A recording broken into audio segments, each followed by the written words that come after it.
Previously on El Flow.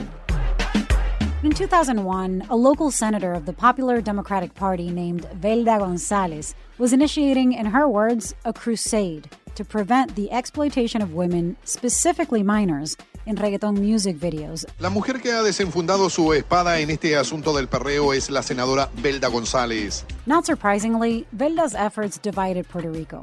Reggaeton artists in particular were furious.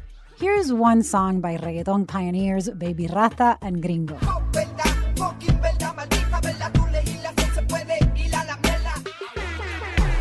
I was upset at your grandma because I was like, oh my God, how can she say que esta música degrada? She has time to sit down and listen to my music? Me trataron de meter cargos por... They tried to charge me for using minors in the videos. And she wanted to investigate that because she was told that girls as young as 14 were being used in these videos perreando. La audiencia en el Senado. During the hearing in the Senate, man, was I embarrassed. I said, damn, this time I really crossed the line. El legado de Velda fue darle la... Velda's legacy was to give the genre international promotion. I think it was the biggest unpaid promo in the history of the genre. The law made them really use their minds when it came time to write, says Ivy Queen. Ella en verdad forzó a cambiar el formato a something more commercial, which I love. And that was amazing. For me, that was an amazing moment in nuestra historia.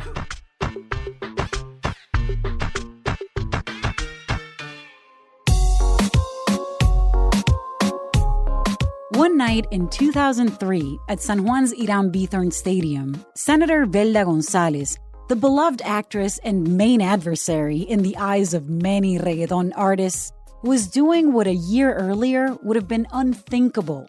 Velda, on stage alongside reggaeton singers Héctor and Tito, was dancing reggaeton.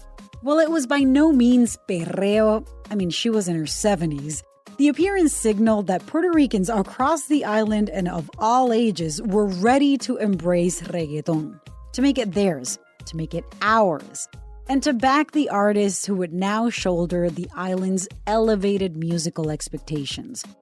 As fans, we're super picky. We're kind of a pain in the ass. And the reggaeton movement was also ready to move on, to evolve, to grow, and to stay on top for good.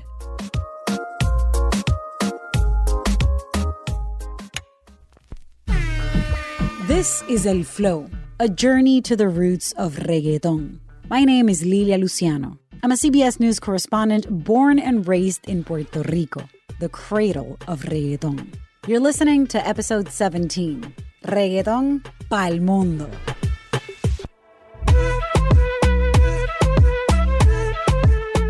The first signs that things were actually changing came during my grandmother Velda's campaign to clean up the most explicit versions of reggaeton. Before the dust settled from the highly polarized Senate hearings, a new artist was busy, quietly working on a timeless masterpiece. The album was a departure from a lot of what categorized reggaeton up until that point. It was political, incorporated Afro-Puerto Rican beats, and featured just one artist. Though it wasn't the intention, the album broke down prejudices against reggaeton, and it helped the movement become the musical identity across a wide cut of generations and classes.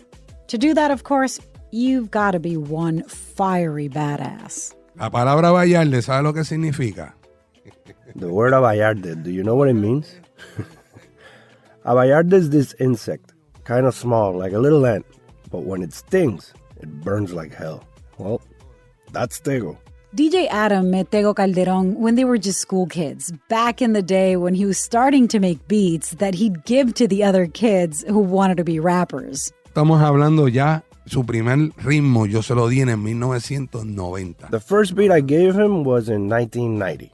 We're talking about how many years ago? 30, 31? Our story, he and I, is very peculiar because we were neighbors when we were little. When we were children, he lived 3 houses down from me. DJ Adam remembers Tego being really observational. Like when you spoke to him, he'd listen, but then he'd look right through you, like trying to figure you out. He said he was like this with everything. Éramos de Río Grande, que ese es un pueblo en el área este de la isla. We were from Rio Grande, which is a town in the eastern part of the island. Next to Rio Grande, there's another town called Loíza.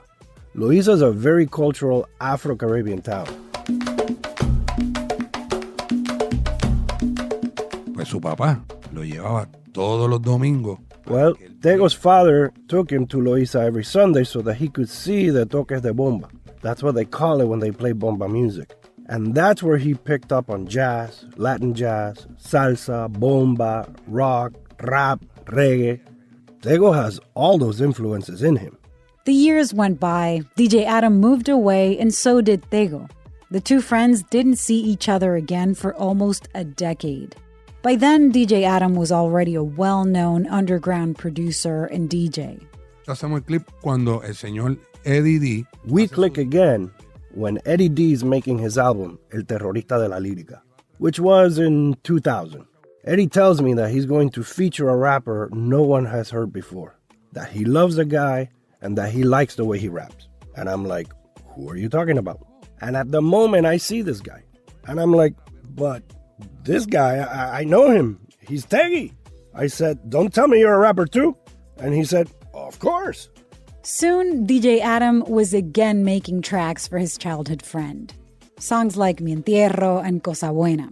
And about the time when the rest of the genre was fixated on Belda Gonzalez, Tego and Elias de Leon, founder of White Lion Records, got to work on the album that would go down in reggaeton history. Cuando yo oigo ese disco que Elías me lo trae para yo escucharlo. When I heard the album that Elias brought so I could have a listen, I looked him in the eye and told him, this is a masterpiece. Because I hadn't heard an album like that by a solo artist. We're not talking about a CD with a bunch of singers. This is going to blow up really hard, I told him. And he said, it's going to explode. And that's what happened. El Abayarle, Tego's debut album, recorded in 2002, was an instant standout. Tego's slow, deep drawl was refreshing compared to the more abrasive flows of the time. His lyrics were more politicized than sexualized, though of course they had that too. Musically, the album's arrangements fused together the familiar reggaeton dembow with the old-school salsa and something different, traditional Afro-Puerto Rican drums. Tú lo pones desde el principio, lo escuchas hasta el final. Yo no brinco las canciones. You play it from the beginning until the end. I don't skip any of the songs. I even like the interludes because it's got Afro culture, which is what we call bomba music. That's very Afro-Caribbean. And he puts that in his music.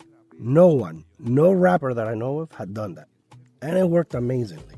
For real, that album made history.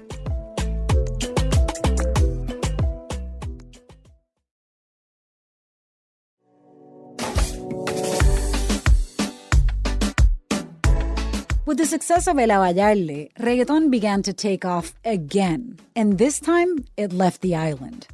In 2003, Madison Square Garden in New York City hosted the first reggaeton concert featuring heavy hitters like Daddy Yankee, Don Omar, Ivy Queen, and of course Tego. It was called Megaton. That same year, sales of new reggaeton songs averaged between 50,000 and 100,000 copies a month in Puerto Rico, dominating the charts. But perhaps El Abayarle's most successful feat was in showing that reggaeton was capable of emerging from the informal ways of reggaeton to producing a more refined musical product. En aquella época, yo lo vi un cambio bien drástico. At that time, I saw very drastic changes because above all else, he had the hottest producers at the time, in their finest hour. I'm talking about Looney Tunes. Francisco Saldaña, a.k.a. Looney, and Victor Cabrera, a.k.a. Tunes, known together as the production duo Looney Tunes, were the architects behind foundational reggaeton tracks like Gasolina, Rakata, and Tego's El Abayarle.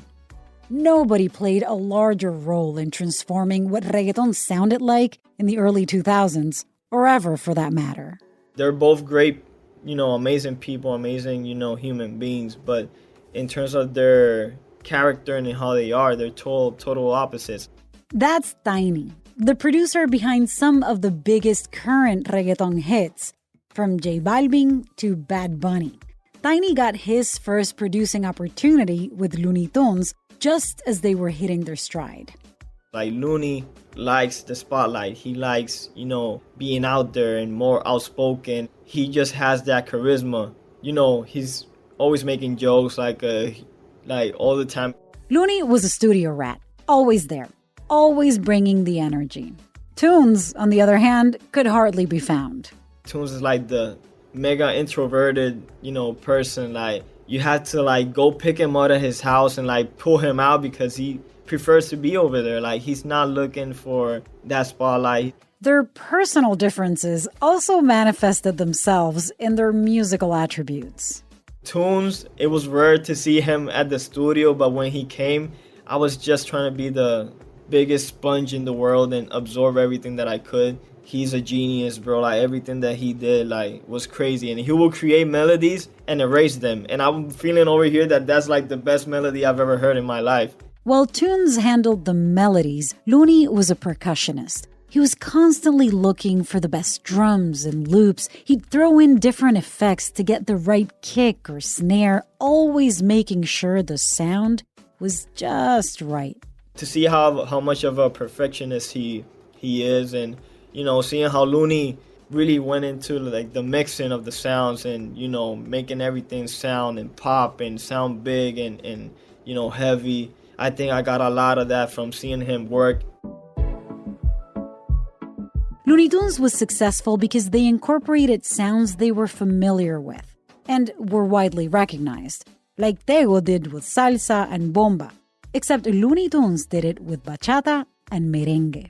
That's because Looney Tunes' origin story didn't start in París de Marquesina, or in a caserío, or even in Puerto Rico at all, but in the halls of Harvard University. And by halls, I mean dining halls. You see, Francisco and Victor were both born in the Dominican Republic, and then they moved to the Boston area, where they became friends and where they discovered reggaeton.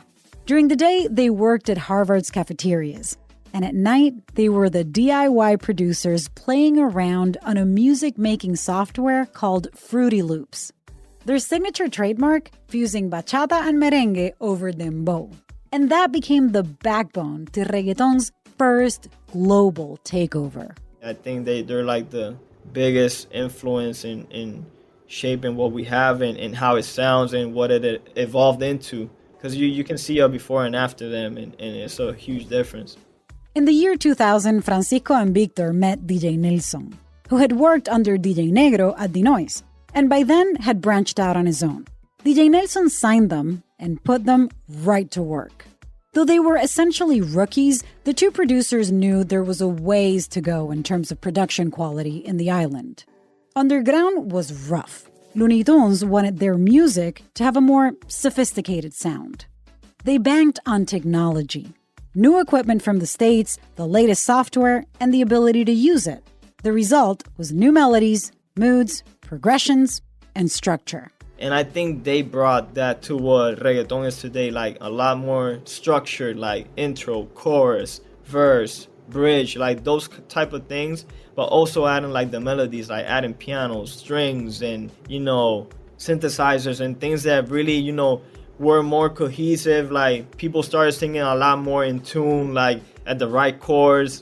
Before it was the chord of progression of the singer will be in one side, the melody will be in another, and it didn't coexist as well. So I think they really brought that into place and made it a more structured and established, genre.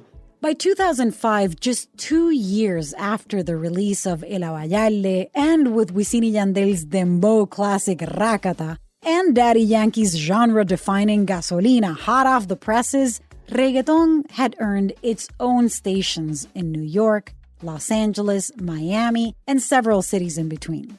And so it was fitting that during the third annual Megaton in Madison Square Garden, Looney Tunes was in attendance. Except this time, before the curtain call, it was their time to come up on stage and take a bow as the main act.